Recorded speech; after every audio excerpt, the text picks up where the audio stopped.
The grand hall of the Virian Empire stretched 300 meters from end to end, its crystalline walls refracting the light of distant suns into dancing patterns across the assembled dignitaries. Princess Kala stood at the center of the circular platform, her four eyes gleaming with barely concealed amusement as she regarded the human before her. "So this is what Earth sends us," she said, her melodious voice carrying across the chamber. "An apprentice?" Tom Hayes kept his expression neutral, though his jaw tightened imperceptibly. He wore the simple gray uniform of a journeyman xenobiologist, unmarked by honors or rank insignia. Around him, representatives from 40 species watched with varying degrees of interest and disdain. "I am qualified for the survey mission, Your Highness," Tom replied evenly. Kala's laugh was like wind chimes in a storm. "Qualified? The Deadlands of Vorash have consumed expeditions led by master hunters of the crown who have survived 1,000 hunts. And Earth sends someone who has yet to complete his training?" A ripple of amusement passed through the gathered aliens. The crown ambassador, a massive creature covered in scarred exoskeleton, clicked his mandibles in what might have been agreement. The feline Resh delegation purred their derision. Tom had heard it all before. Humanity was the newest member of the Galactic Collective, admitted only 30 years prior, after finally developing faster-than-light travel. In that time, humans had earned a reputation for being soft, unsuited for anything beyond administrative roles and scientific observation. The galaxy's dangerous work was left to species that had evolved as predators, who possessed natural weapons, armor, or toxic biology. "I have studied the Vorash ecosystem extensively," Tom said. "I believe I can identify the cause of the surveyor disappearances." "Studied," Kala repeated, savoring the word. "How very human. You study while others act. You theorize while warriors die."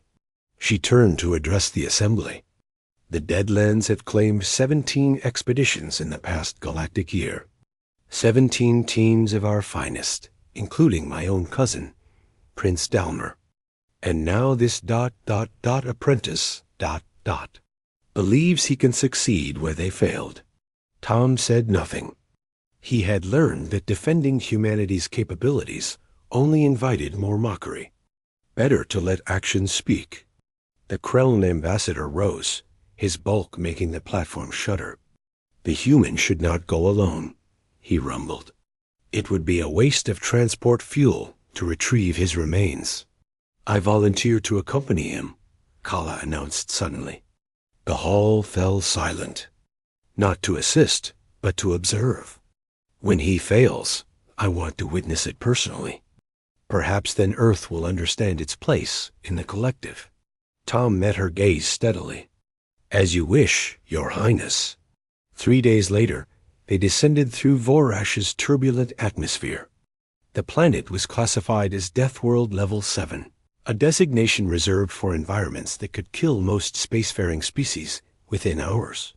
Its gravity was 0.8 standard, but the atmospheric pressure at the surface could crush unprotected aliens. The temperature swung from searing heat to freezing cold within the span of hours.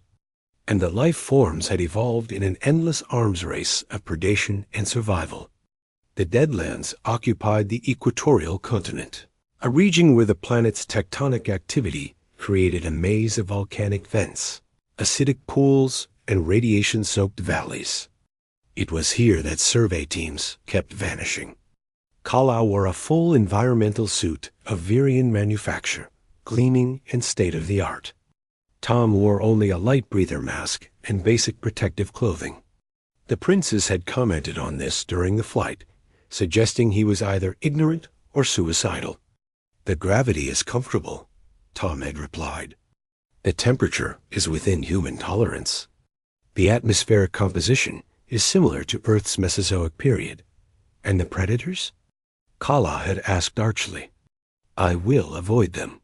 Now, standing on the rust-colored soil of the Deadlands, Kala watched Tom kneel and examine the ground. His movements were efficient, economical. He studied tracks, took samples, consulted a handheld scanner. "What do you hope to find?" Kala demanded. The previous teams had full sensor sweeps. They detected nothing unusual before they vanished. "They were looking for something unusual," Ton said, not looking up. "That was their mistake." He stood and began walking toward a ridge line. Kala followed, her suit servos whining softly. Around them, the deadlands seemed almost peaceful. Strange plant analogues grew in clusters, their leaves tracking the sun. Small creatures skittered between rocks. Then Tom stopped. He held up one hand. Kala activated her suit's threat sensors. They showed nothing. "What is it?" "We are being hunted," Tom said quietly. "Impossible. My sensors detect no large predators within 5 kilometers. Tom turned to look at her, and for the first time, she saw something in his eyes that made her pause. It was not fear. It was recognition. "Not large predators, Your Highness. Small ones." He pointed at the rocks around them. Kala looked closer, and her blood ran cold. What she had taken for ordinary stones were actually creatures, dozens of them, each no larger than her hand. They were perfectly camouflaged, their skin matching the exact color and texture of the surrounding terrain. "Swarm hunters," Tom said. "They were in my preliminary research, but dismissed by previous teams as irrelevant. Too small to threaten armored survey teams. How do they kill?" Kala asked, her voice tight. "They do not," Tom replied. "They heard." As if responding to his words, the creatures began to move. Hundreds of them emerged from hiding, creating a living carpet that flowed around and behind the 2 explorers. They made no sound, but their message was clear. Move forward or be engulfed. Kala began to run.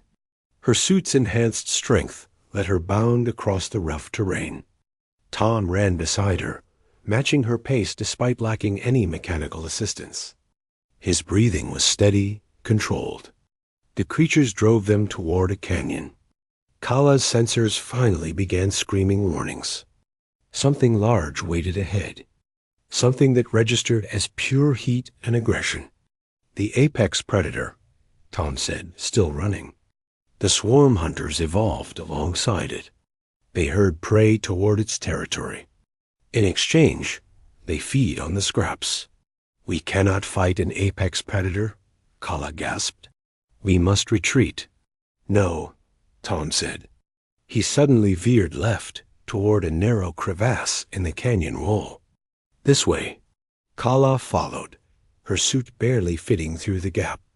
Behind them, the swarm hunters massed at the entrance, but did not follow. Tom led her through the winding passage until they emerged into a small cave. "They will not enter here," Tom said. "This is a territorial boundary. The apex predator marks these caves as neutral ground. Prey that reaches them is no longer part of the hunt."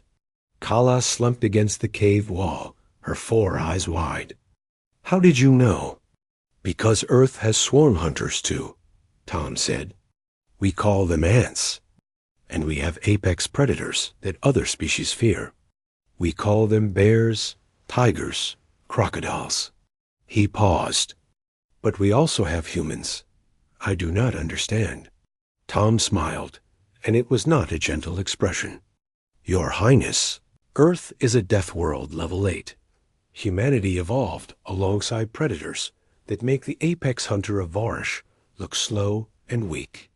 We survived ice ages, plagues, and extinction events.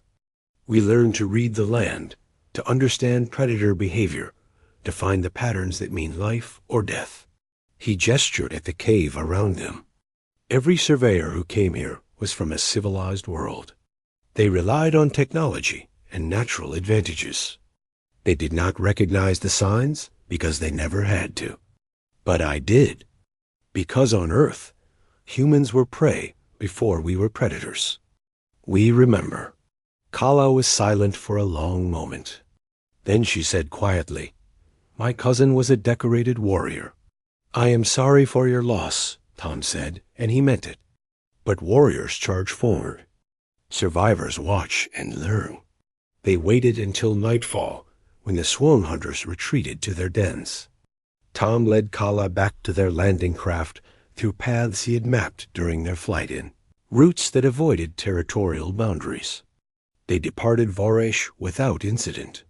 When they returned to the Virian Empire, Kala made her report before the same assembly that had witnessed her mockery days before. She spoke of Tom's knowledge, his calm under pressure, his understanding of predator ecology. "I questioned why Earth sent an apprentice," she concluded. "I understand now. On Earth, apprentices must survive what would kill our masters. Humanity does not produce soft scientists. They produce survivors who study. There is a difference." Tom was offered a position as chief xenobiologist for the Collective Survey Division.